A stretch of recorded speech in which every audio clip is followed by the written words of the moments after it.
Hi, everybody. I'm Olivia Collette, And I'm Randy Masters. and this is Making Nice. And today we're making nice on patriotism. All right.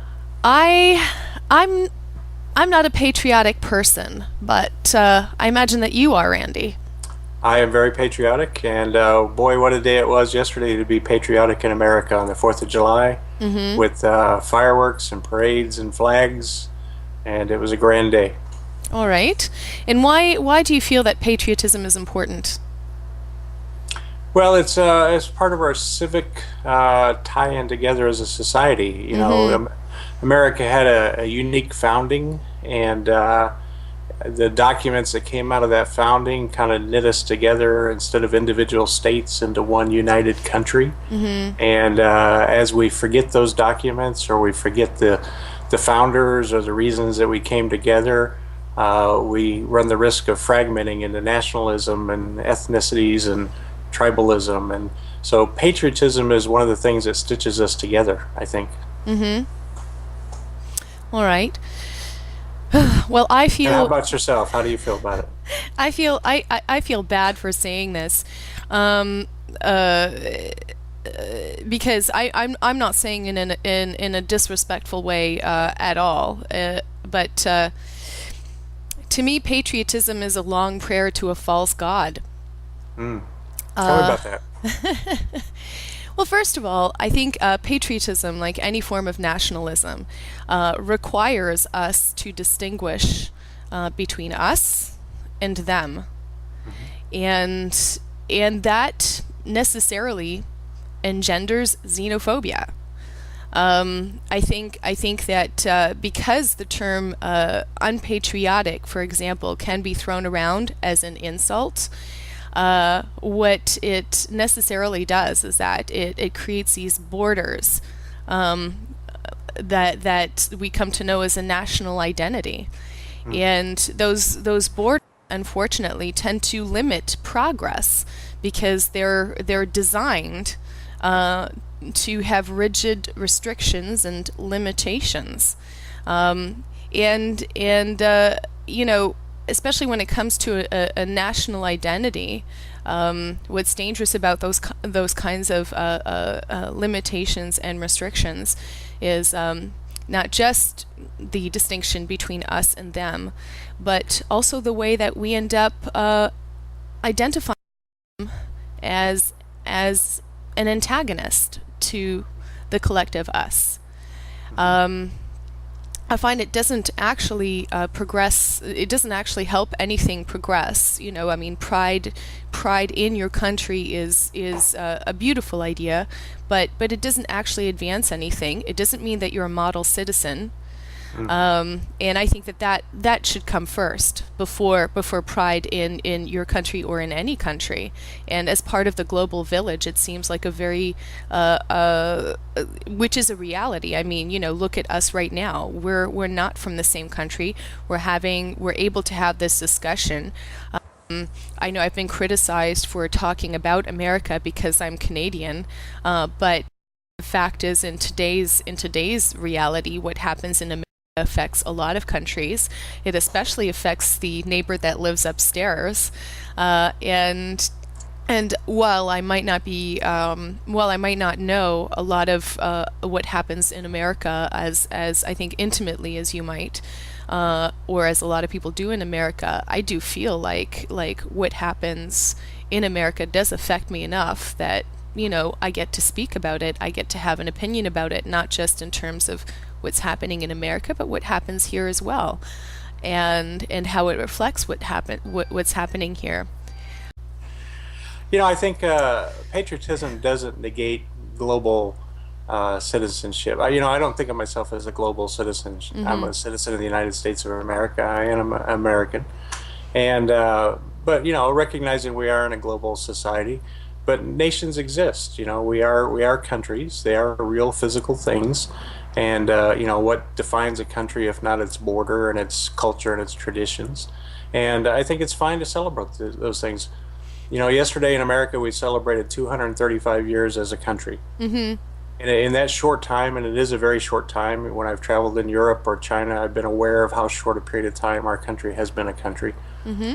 In 235 short years, we've done great things. We've, settled the coast to coast, and we've achieved prosperity and a good quality of living for most of our citizens. I think we're a force for good in the world. Mm-hmm. I think we do. We have our faults, and we can debate our policies, but overall, we're a force for good in the world, and Mm-hmm. humanitarian good. When there's a disaster in the world, people want to see American ships coming over the horizon, bringing relief and help. And They do. I would never deny that. celebrating those things is okay. Mm-hmm. I would tell my friends on the left it's okay to celebrate those things. Mm-hmm. But the thing is, I think I'm glad to be Canadian, but I wouldn't describe myself as proud, not because I'm ashamed, but I find it's a moot point. Who cares if I'm proud? If I'm not part of what's changing for the better, why even be, what's the point of celebrating anything? It's, and I'm not saying that once I've achieved everything I want to achieve, then I can celebrate. It's not like that. It's just, to me, patriotism is a moot point. So calling somebody unpatriotic as an insult and proposing it as a value is neither here nor there. I'm not even sure why it's thrown around as an insult. And that's the thing I think that bothers me about it the Right. most, is when I hear it, usually from the right, Mm. flung around as an insult. And Right. and that.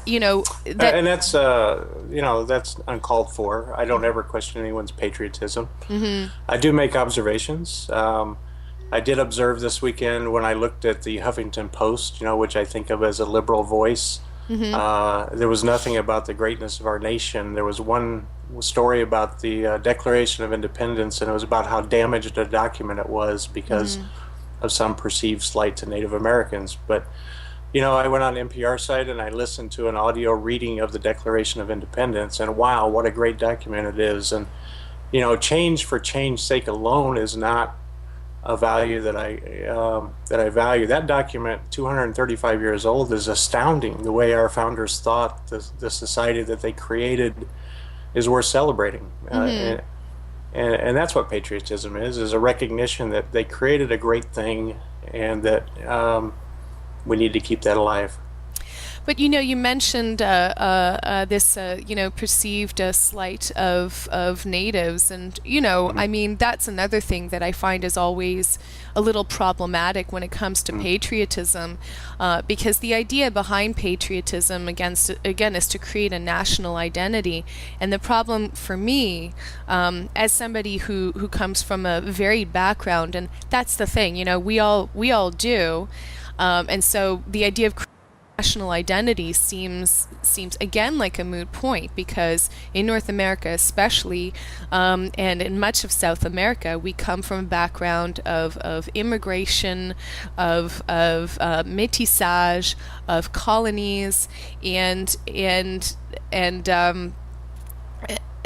to claim something as being ours. I mean, the Declaration of Independence is something that was created by a colonizing force, Mhm. but America belonged to someone else at some point, and I find patriotic sentiments. I mean, we have various Native communities in Canada as well, and patriotic sentiments, I find, tends to demean that experience of Canada, and it's a little condescending, to say the least. I find anyway. Yep, but does celebrating the greatness of your country necessarily also mean demeaning the valid cultural points? Like that article had a valid point, about Native Americans, and that could be valid on the 5th of July, the 6th of July, the 7th of July, but the 4th of July is our Independence Day. It's our celebration. So Hmm. I'm at fireworks. I'm reading the Declaration of Independence. I'm wearing these clothes, and I open the Huffington Post, and all they care about is saying how damaged it was. Hmm. It's a whole different worldview. And I think of several other examples. I was reading this week about Harvard University doing a study, Hmm. and they found that.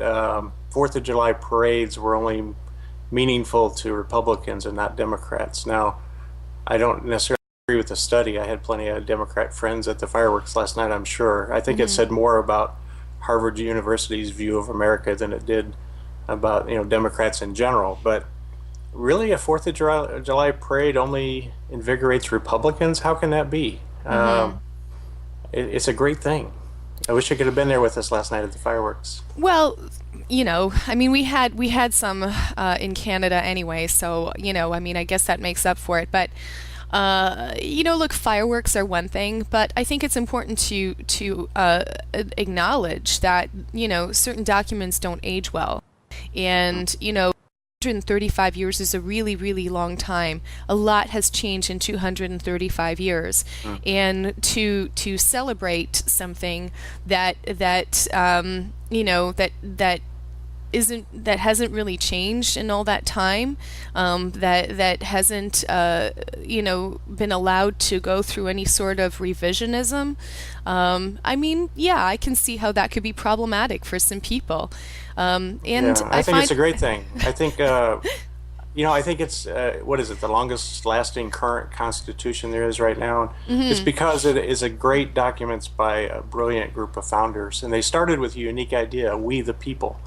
It's a Mhm. unique government that's people first and up to the government and not down from the government to the people. Mhm. It's a unique system of government, and I think it has survived well over the 235 years and is elastic enough for us to overcome slavery, which was a flaw in our founding, as Mhm. it was with all the countries of the world. Mhm. But it enabled Western civilization to overcome slavery within the confines of the document. So it's Mhm. old, it stands up well, and it's flexible enough to progress. But I think at some point, a real discussion that needs to be had is, how flexible is it? Because at some point it won't be flexible enough, and it'll have to change, and attitudes will have to change, and that'll have to be okay, you know. Mhm. And I mean, this is when you have a long prayer to a false god like that, that can be really problematic. That kind of change can be really difficult for some people. But I think that eventuality has to be foreseen, and so again, to me, patriotism becomes a moot point because you're celebrating something that has to change and that should change because that's who we are as a society. We're constantly moving forward technologically and otherwise, and there's Well, got to be room for that in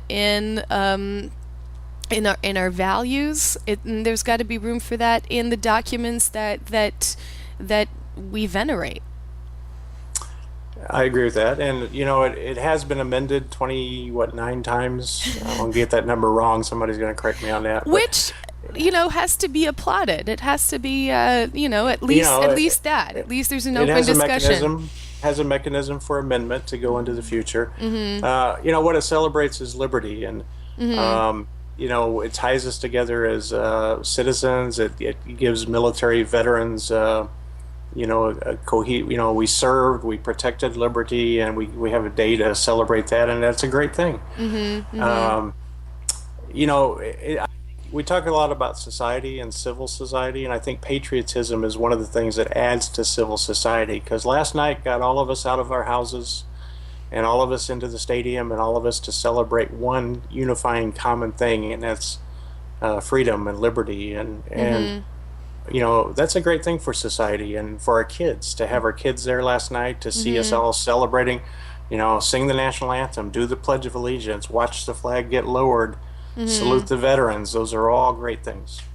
I And think they're great things, but yeah, I mean, like for them to be imposed on schools and what have you. I mean, I find that also to be in the same way that I think that imposing prayer before school starts. I find that to be unreasonable. But look, that's me. yeah. That's me, and I know, and I fully expect that my opinion would be pretty unpopular on this one, but I'm afraid we have to wrap it up. Okay. Good That's discussion. I know that's the nature of these things, isn't it? But I'm gonna light some more fireworks tonight. thanks Patriotic. thanks so much for talking about this with me, Randy, and we'll see you next time. Thank you, Olivia. Bye bye. Bye bye.